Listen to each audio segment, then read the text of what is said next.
This is a continuation of All Quiet on the Western Front by Remarque, comprising the first part of Chapter 7. Chapter 7. They have taken us farther back than usual to a field depot so that we can be reorganized. Our company needs more than 100 reinforcements. In the meantime, when we are off duty, we loaf around. After a couple of days, Himmelstoss comes up to us.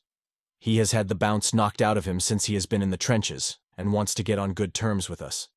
I am willing, because I saw how he brought Hay Westhus in when he was hit in the back.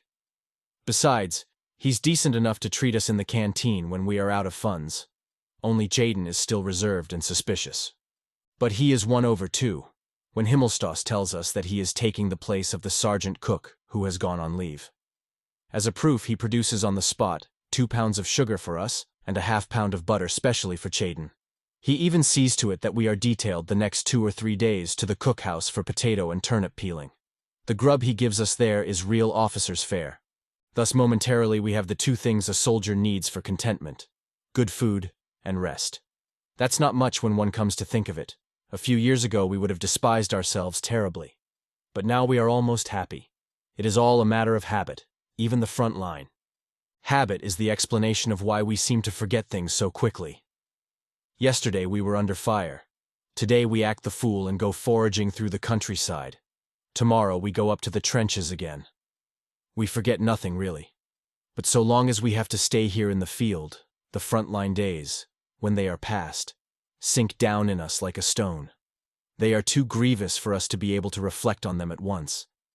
If we did that, we should have been destroyed long ago. I soon found out this much. Terror can be endured so long as a man simply ducks, but it kills if a man thinks about it. Just as we turn into animals when we go up to the line, because that is the only thing which brings us through safely, so we turn into wags and loafers when we are resting. We can do nothing else. It is a sheer necessity. We want to live at any price, so we cannot burden ourselves with feelings which, though they might be ornamental enough in peacetime, would be out of place here. Enrich is dead. Hay Westhus is dying. They will have a job with Hans Kramer's body at the Judgment Day, piecing it together after a direct hit. Martens has no legs anymore. Meyer is dead. Max is dead. Bayer is dead. Hammerling is dead. There are 120 wounded men lying somewhere or other. It is a damnable business. But what has it to do with us now? We live. If it were possible for us to save them, then it would be seen how much we cared. We would have a shot at it though we went under ourselves. For we can be damned quixotic when we like. Fear we do not know much about. Terror of death, yes. But that is a different matter. That is physical. But our comrades are dead. We cannot help them. They have their rest. And who knows what is waiting for us?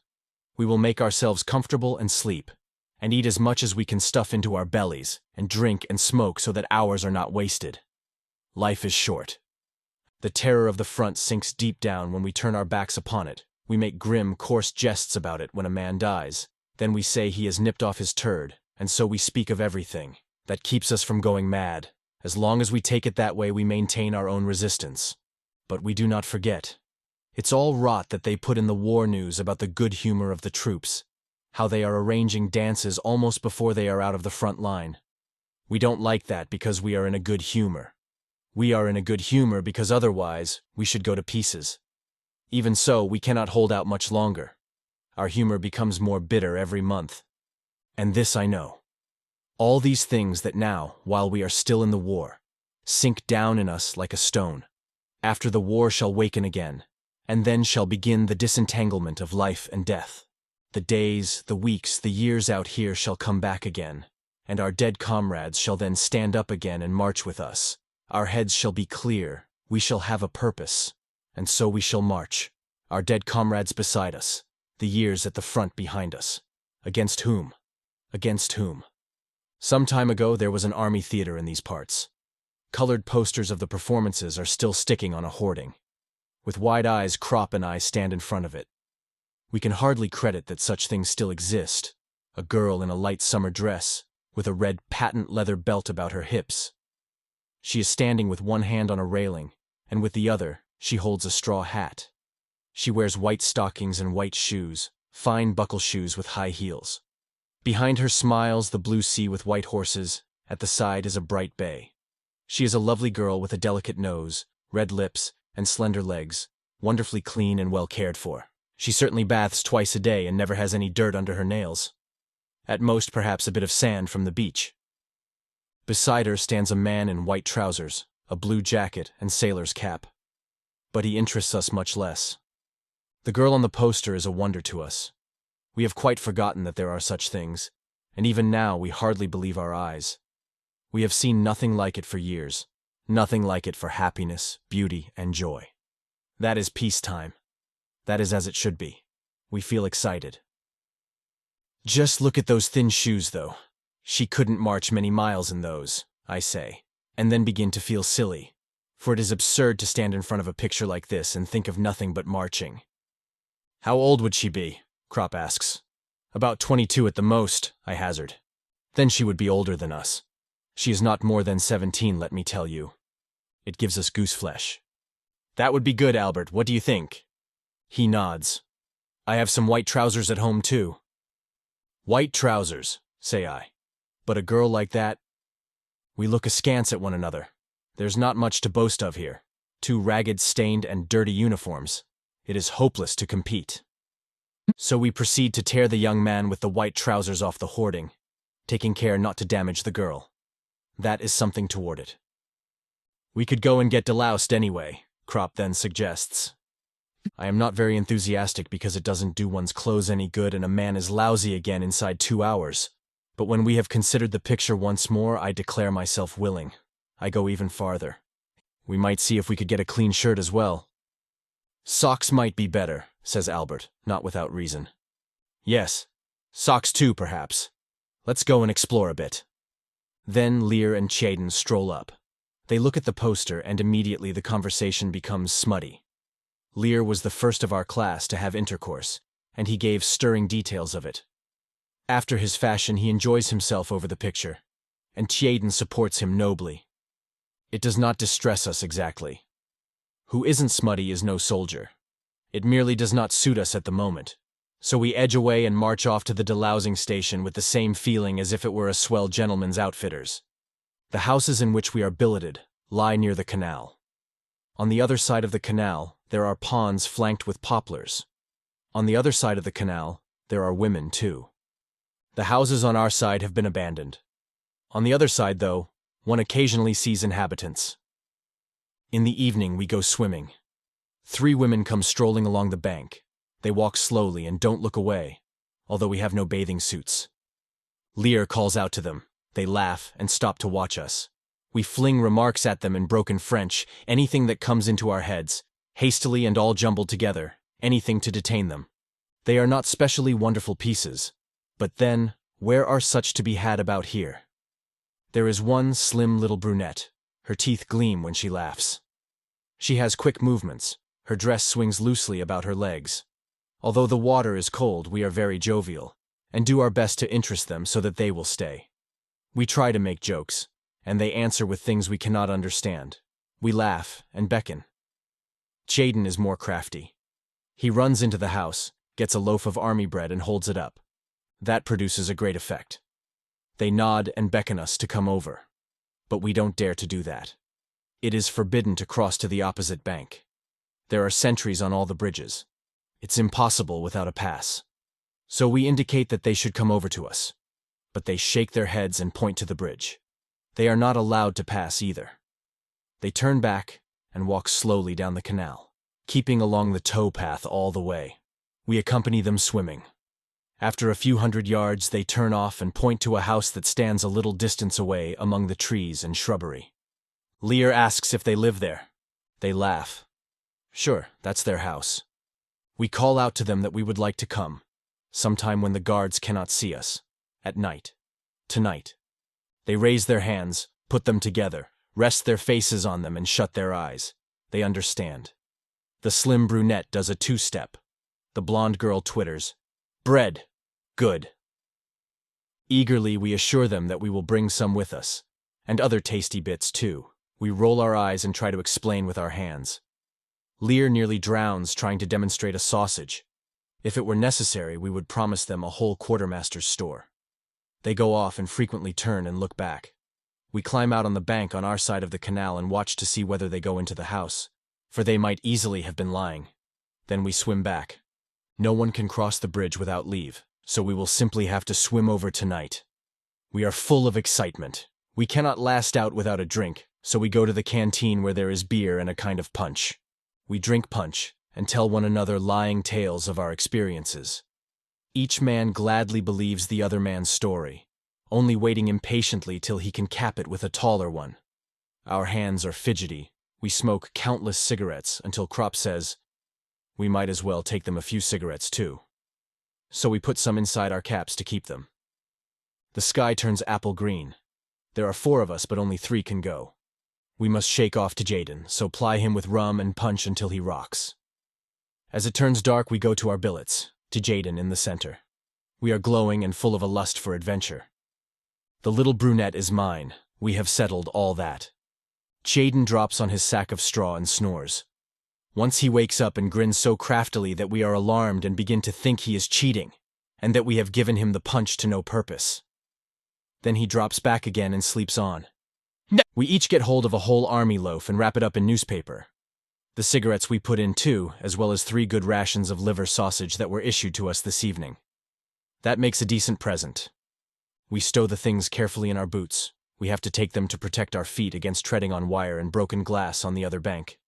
As we must swim for it, we can take no other clothes. But it is not far and quite dark. We make off with our boots in our hands. Swiftly we slip into the water, lie on our backs and swim, holding the boots with their contents up over our heads. We climb out carefully on the opposite bank, take out the packages and put on our boots. We put the things under our arms. And so, all wet and naked, clothed only in our boots, we break into a trot. We find the house at once. It lies among the trees. Lear trips over a root and skins his elbows. "No matter," he says gaily. The windows are shuttered. We slip round the house and try to peer through the cracks. Then we grow impatient. Suddenly Krop hesitates. What if there's a major with them? "Then we just clear off," grins Lear. "He can try to read our regimental numbers here," and smacks his behind. The door of the courtyard stands open. Our boots make a great clatter. The house door opens, a chink of light shines through, and a woman cries out in a scared voice. "Shh, shh, camarade, bon ami," we say, and show our packages protestingly. The other 2 are now on the scene. The door opens, and the light floods over us. They recognize us, and all 3 burst into laughter at our appearance. They rock and sway in the doorway. They laugh so much. How supple their movements are. "Un moment." They disappear and throw us bits of clothing which we gladly wrap round ourselves. Then we are allowed in. A small lamp burns in their room, which is warm and smells a little of perfume. We unwrap our parcels and hand them over to the women. Their eyes shine. It is obvious that they are hungry. Then we all become rather embarrassed. Lear makes the gestures of eating, and then they come to life again, and bring out plates and knives and fall to on the food. And they hold up every slice of livered sausage and admire it before they eat it, and we sit proudly by. They overwhelm us with their chatter. We understand very little of it, but we listen, and the words sound friendly. No doubt we all look very young. The little brunette strokes my hair and says what all French women say. "La guerre, grand malheur, pauvre garçon." I hold her arm tightly and press my lips into the palm of her hand. Her fingers close round my face. Close above me are her bewildering eyes, the soft brown of her skin and her red lips. Her mouth speaks words I do not understand. Nor do I fully understand her eyes. They seem to say more than we anticipated when we came here. There are other rooms adjoining. In passing, I see Lear. He has made a great hit with the blonde. He's an old hand at the game, but I am lost in remoteness, in weakness, and in a passion to which I yield myself trustingly. My desires are strangely compounded of yearning and misery. I feel giddy. There's nothing here that a man can hold on to. We have left our boots at the door. They have given us slippers instead, and now nothing remains to recall for me the assurance and self-confidence of the soldier. No rifle, no belt, no tunic, no cap. I let myself drop into the unknown, come what may. Yet in spite of all, I feel somewhat afraid. The little brunette contracts her brows when she is thinking, but when she talks they are still. And often sound does not quite become a word but suffocates or floats away over me half-finished. An arch, a pathway, a comet. What have I known of it? What do I know of it? The words of this foreign tongue that I hardly understand. They caress me to a quietness, in which the room grows dim and dissolves in the half-light. Only the face above me lives and is clear. How various is a face! But an hour ago it was strange, and it is now touched with a tenderness that comes, not from it, but from out of the night, the world and the blood. All these things seem to shine in it together. The objects in the room are touched by it and transformed. They become isolated, and I feel almost awed at the sight of my clear skin when the light of the lamp falls upon it, and the cool brown hand passes over it. How different this is from the conditions in the soldiers' brothels, to which we are allowed to go, and where we have to wait in long queues. I wish I never thought of them, but desire turns my mind to them involuntarily, and I'm afraid for it might be impossible ever to be free of them again. But then I feel the lips of the little brunette, and press myself against them. My eyes close. I want it all to fall from me, war and terror and grossness, in order to awaken young and happy. I think of the picture of the girl on the poster, and, for a moment, believe that my life depends on winning her. And if I press ever deeper into the arms that embrace me, perhaps a miracle may happen. So after a time we find ourselves reassembled again. Lear is in high spirits. We pull on our boots and take our leave warmly. The night air cools our hot bodies.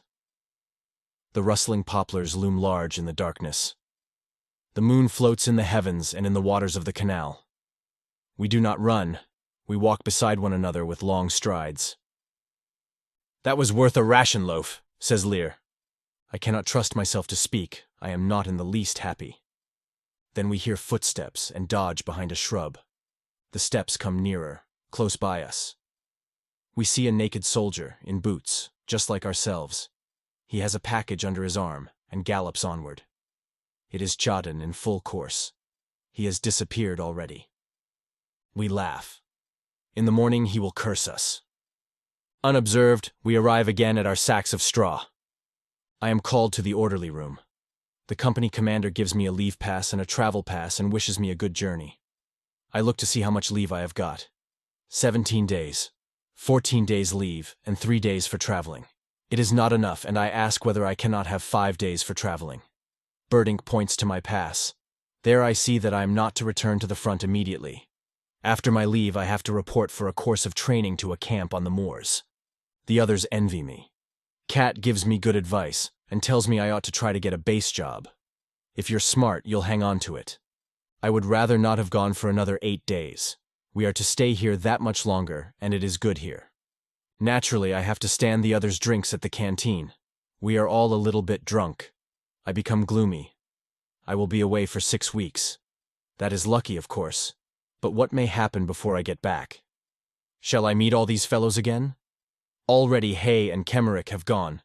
Who will the next be? As we drink, I look at each of them in turn. Albert sits beside me and smokes. He is cheerful. We have always been together. Opposite squats Kat, with his drooping shoulders, his broad thumb and calm voice. Müller with the projecting teeth and the booming laugh. Tjaden with his mousy eyes. Lear, who has grown a full beard and looks at least 40. Over us hangs a dense cloud of smoke. Where would a soldier be without tobacco? The canteen is his refuge, and beer is far more than a drink. It is a token that a man can move his limbs and stretch in safety. We do it ceremonially. We stretch our legs out in front of us and spit deliberately. That is the only way. How it all rises up before a man when he is going away the next morning. At night we go again to the other side of the canal. I am almost afraid to tell the little brunette that I am going away, and when I return we will be far from here. We will never see one another again. But she merely nods and takes no special notice. At first I am at a loss to understand. Then it suddenly dawns on me. Yes, Lear is right. If I were going up to the front, then she would have called me again, pauvre garçon. But merely going on leave, she does not want to hear about that. That is not nearly so interesting. May she go to the devil with her chattering talk. A man dreams of a miracle and wakes up to loaves of bread. Next morning, after I have been deloused, I go to the railhead. Albert and Kat come with me. At the halt, we learn that it will be a couple of hours yet before the train leaves. The other two have to go back to duty. We take leave of one another. Good luck, Kat. Good luck, Albert. They go off and wave once or twice. Their figures dwindle. I know their every step and movement. I would recognize them at any distance. Then they disappear. I sit down on my pack and wait. Suddenly I become filled with a consuming impatience to be gone. I lie down on many a station platform. I stand before many a soup kitchen. I squat on many a bench. Then at last, the landscape becomes disturbing, mysterious and familiar. It glides past the western windows with its villages, their thatched roofs like caps, pulled over the whitewashed, half-timbered houses, its cornfields, gleaming like mother of pearl in the slanting light, its orchards, its barns, and old lime trees. The names of the stations begin to take on meaning, and my heart trembles. The train stamps and stamps onward. I stand at the window and hold on to the frame. These names mark the boundaries of my youth. Smooth meadows, fields, farmyards. A solitary team moves against the skyline along the road that runs parallel to the horizon. A barrier, before which peasants stand waiting, girls waving. Children playing on the embankment, roads leading into the country, smooth roads without artillery. It is evening, and if the train did not rattle, I should cry out. The plain unfolds itself. In the distance, the soft blue silhouette of the mountain ranges begins to appear. I recognize the characteristic outline of the Dolbenberg, a jagged comb, springing up precipitously from the limits of the forests. Behind it should lie the town. But now the sun streams through the world, dissolving everything in its golden red light. The train swings round one curve and then another. Far away, in a long line one behind the other, stand the poplars, unsubstantial, swaying and dark, fashioned out of shadow, light, and desire. The field swings round as the train encircles it, and the intervals between the trees diminish. The trees become a block, and for a moment I see one only. Then they reappear from behind the foremost tree, and stand out a long line against the sky until they are hidden by the first houses. A street crossing. I stand by the window. I cannot drag myself away. The others put their baggage ready for getting out. I repeat to myself the name of the street that we cross over. Bremerstrasse. Bremerstrasse. Below there are cyclists, lorries, men. It is a gray street and a gray subway. It affects me as though it were my mother. Then the train stops, and there is the station with noise and cries and signboards. I pick up my pack and fasten the straps. I take my rifle in my hand and stumble down the steps. On the platform, I look round. I know no one among all the people hurrying to and fro. A Red Cross sister offers me something to drink. I turn away. She smiles at me too foolishly, so obsessed with her own importance. Just look, I am giving a soldier coffee. She calls me comrade, but I will have none of it. Outside in front of the station, the stream roars alongside the street. It rushes foaming from the sluices of the mill bridge. There stands the old square watchtower, in front of it the great mottled lime tree, and behind it the evening. Here we have often sat. How long ago it is. We have passed over this bridge and breathed the cool, acid smell of the stagnant water. We have leaned over the still water on this side of the lock, where the green creepers and weeds hang from the piles of the bridge, and on hot days, we rejoiced in the spouting foam on the other side of the lock and told tales about our school. Teachers. I pass over the bridge. I look right and left. The water is as full of weeds as ever, and it still shoots over in gleaming arches. In the tower building, laundresses still stand with bare arms as they used to over the clean linen, and the heat from the ironing pours out through the open windows. Dogs trot along the narrow street. Before the doors of the houses, people stand and follow me with their gaze as I pass by, dirty and heavy laden. In this confectioner's we used to eat ices, and there we learned to smoke cigarettes. Walking down the street I know every shop, the grocer's, the chemist's, the baker's. Then at last I stand before the brown door with its worn latch, and my hand grows heavy. I open the door, and a strange coolness comes out to meet me. My eyes are dim. The stairs creak under my boots. Upstairs a door rattles. Someone is looking over the railing. It is the kitchen door that was opened. They are cooking potato cakes. The house reeks of it. And today, of course, is Saturday. That will be my sister leaning over. For a moment I am shy and lower my head. Then I take off my helmet and look up. Yes, it is my eldest sister. "Paul!" she cries. "Paul!" I nod. My pack bumps against the banisters. My rifle is so heavy. She pulls a door open and calls, "Mother! Mother! Paul is here!" I can go no further. "Mother! Mother! Paul is here." I lean against the wall and grip my helmet and rifle. I hold them as tight as I can, but I cannot take another step. The staircase fades before my eyes. I support myself with the butt of my rifle against my feet and clench my teeth fiercely. But I cannot speak a word. My sister's call has made me powerless. I can do nothing. I struggle to make myself laugh, to speak. But no word comes. And so I stand on the steps, miserable, helpless, paralyzed. And against my will, the tears run down my cheeks. My sister comes back and says, "Why? What is the matter?" Then I pull myself together and stagger onto the landing. I lean my rifle in a corner, I set my pack against the wall, place my helmet on it, and fling down my equipment and baggage. Then I say fiercely, "Bring me a handkerchief!" She gives me one from the cupboard and I dry my face. Above me on the wall hangs the glass case with the colored butterflies that once I collected. Now I hear my mother's voice. It comes from the bedroom. "Is she in bed?" I ask my sister. "She is ill," she replies. I go into her, give her my hand, and say as calmly as I can, "Here I am, Mother." She lies still in the dim light. Then she asks anxiously, "Are you wounded?" And I feel her searching glance. "No, I have got leave." My mother is very pale. I am afraid to make a light. "Here I lie now," says she, "and cry instead of being glad." "Are you sick, Mother?" I ask. "I am going to get up a little today," she says, and turns to my sister, who is continually running to the kitchen to watch that the food does not burn. "And put out that jar of preserved whortleberries. You like that, don't you?" she asks me. "Yes, Mother. I haven't had any for a long time." "We might almost have known you were coming," laughs my sister. "There is just your favorite dish, potato cakes, and even whortleberries to go with them, too." "And it is Saturday," I add. "Sit here beside me," says my mother. She looks at me. Her hands are white and sickly and frail compared with mine. We say very little, and I am thankful that she asks nothing. What ought I to say? Everything I could have wished for has happened. I have come out of it safely and sit here beside her. And in the kitchen stands my sister preparing supper and singing. "Dear boy," says my mother softly.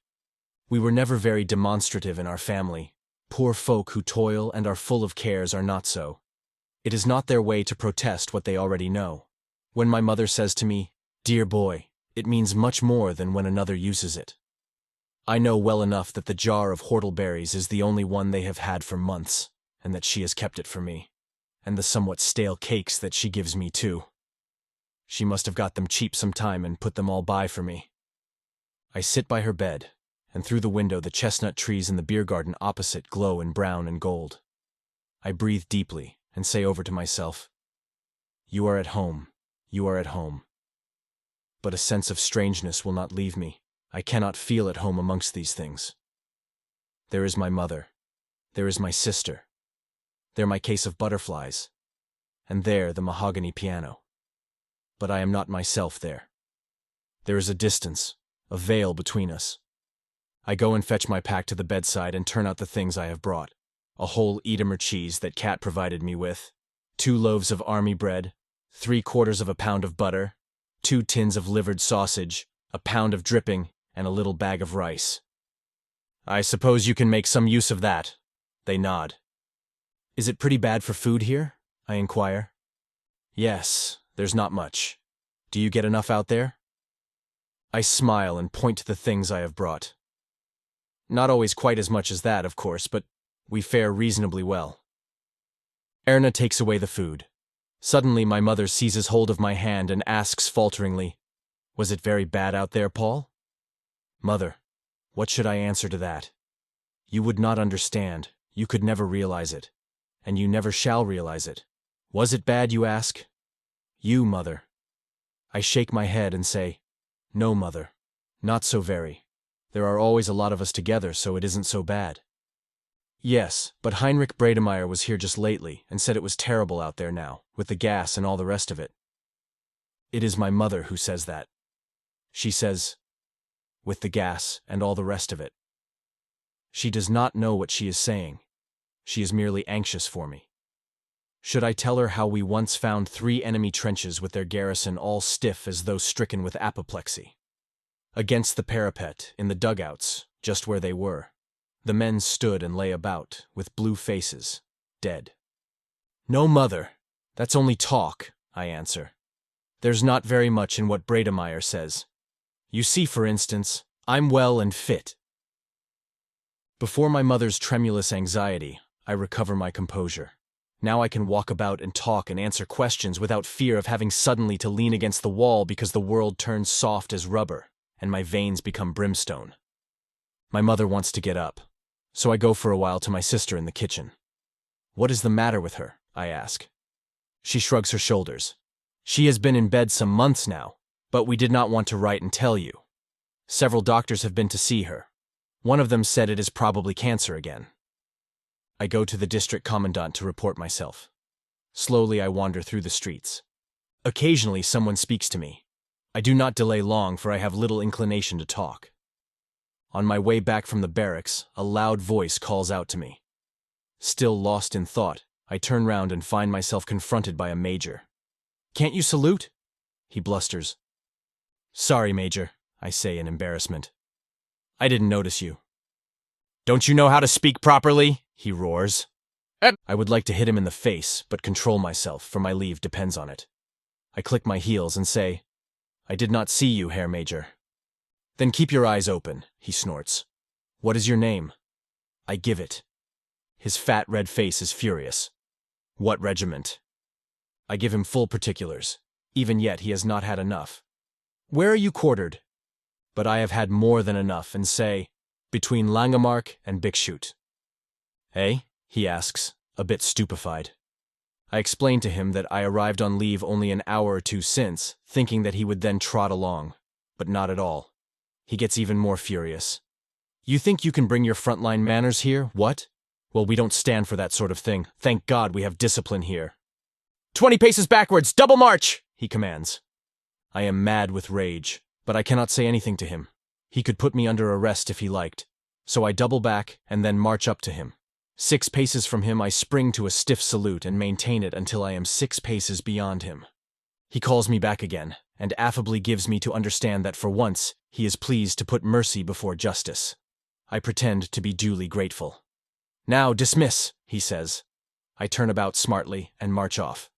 That ruins the evening for me. I go back home and throw my uniform into a corner. I had intended to change it in any case. Then I take out my civilian clothes from the wardrobe and put them on. I feel awkward. The suit is rather tight and short. I have grown in the army. Collar and tie give me some trouble. In the end, my sister ties the bow for me. But how light the suit is, it feels as though I had nothing on but a shirt and underpants. I look at myself in the glass. It is a strange sight. A sunburnt, overgrown candidate for confirmation gazes at me in astonishment. My mother is pleased to see me wearing civilian clothes. It makes me less strange to her, but my father would rather I kept my uniform on so that he could take me to visit his acquaintances. But I refuse.